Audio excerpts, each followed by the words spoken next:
Assalamualaikum warahmatullahi wabarakatuh. Nama saya Davandra Setiawan. Di sini saya akan menjelaskan tentang badan usaha berbadan hukum.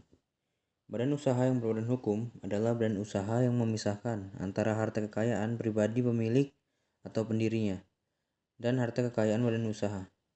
Contohnya, yang pertama itu ada perseroan terbatas, yang kedua ada yayasan, lalu ada koperasi, lalu ada BUMN, dan juga ada BUMD. Perseroan terbatas atau PT. PT adalah sebuah badan usaha atau badan hukum yang memiliki modal untuk menjalankan kegiatan bisnis. Modal tersebut didapatkan dari para pemilik atau pemegang saham yang mempunyai porsi kepemilikan usaha berdasarkan jumlah saham yang dimiliki.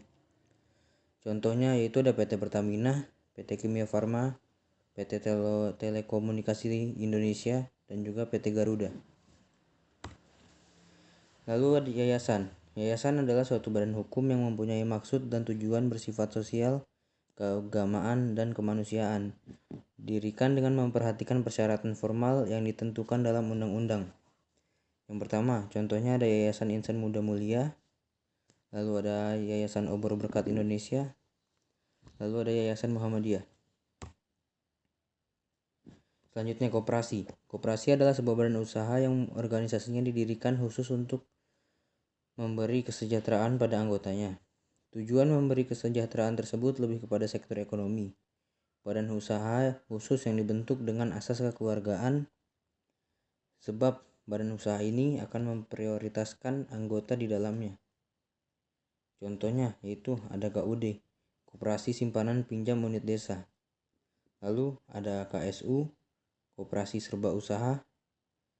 Yang ketiga ada KPS, Koperasi Pasar.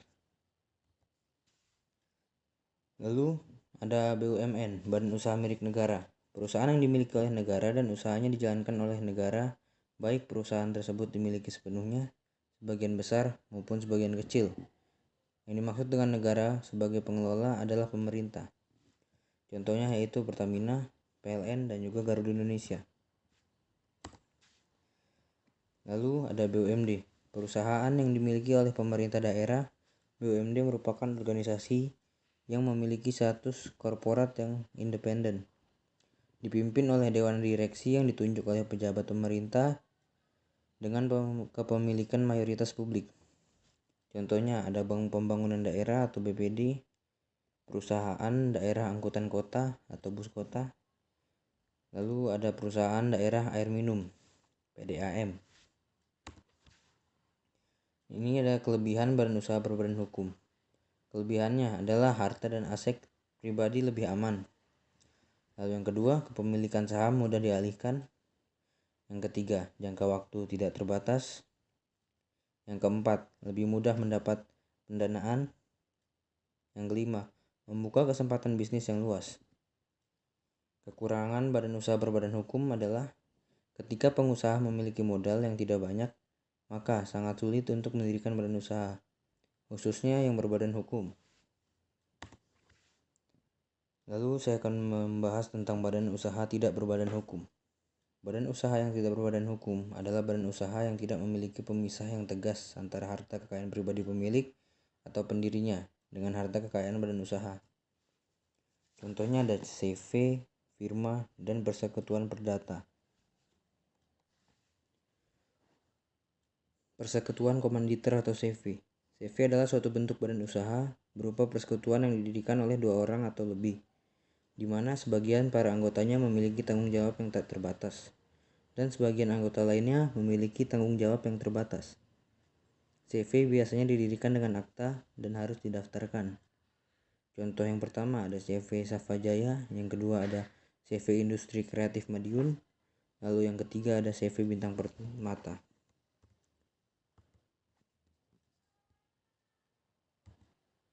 Lalu ada firma. Firma adalah suatu bentuk persekutuan antara dua orang atau lebih untuk menjalankan badan usaha di bawah satu nama yang digunakan bersama. Firma terdiri dari anggota minimal sebanyak 2 orang dan setiap anggota firma memiliki tanggung jawab penuh atas badan usaha ini. Contohnya yaitu ada firma akuntansi, firma hukum, dan firma Crocs. Persekutuan perdata. Persekutuan perdata atau matsab adalah kumpulan dari orang-orang yang biasanya memiliki profesi yang sama dan berkeinginan untuk berhimpun dengan menggunakan nama bersama. Persekutuan perdata sebenarnya adalah bentuk umum dari mazhab dan CV. Contohnya kantor hukum dan kantor akuntan. Badan usaha tidak berbadan hukum, kelebihannya yaitu tidak terdapat pengaturan jumlah modal yang harus dipersiapkan dalam menjalankan kegiatan usaha. Selain itu, biaya jasa pembentukan akta pendirian dari badan usaha tidak berbadan hukum lebih kecil daripada badan usaha yang berbadan hukum. Kekurangannya, hak milik perusahaan tidak dapat dipisahkan dari kekayaan pribadi. Tanggung jawab tidak terbatas pada modal, namun termasuk harta pribadi. Sekian yang dapat saya sampaikan. Terima kasih. Assalamualaikum warahmatullahi wabarakatuh.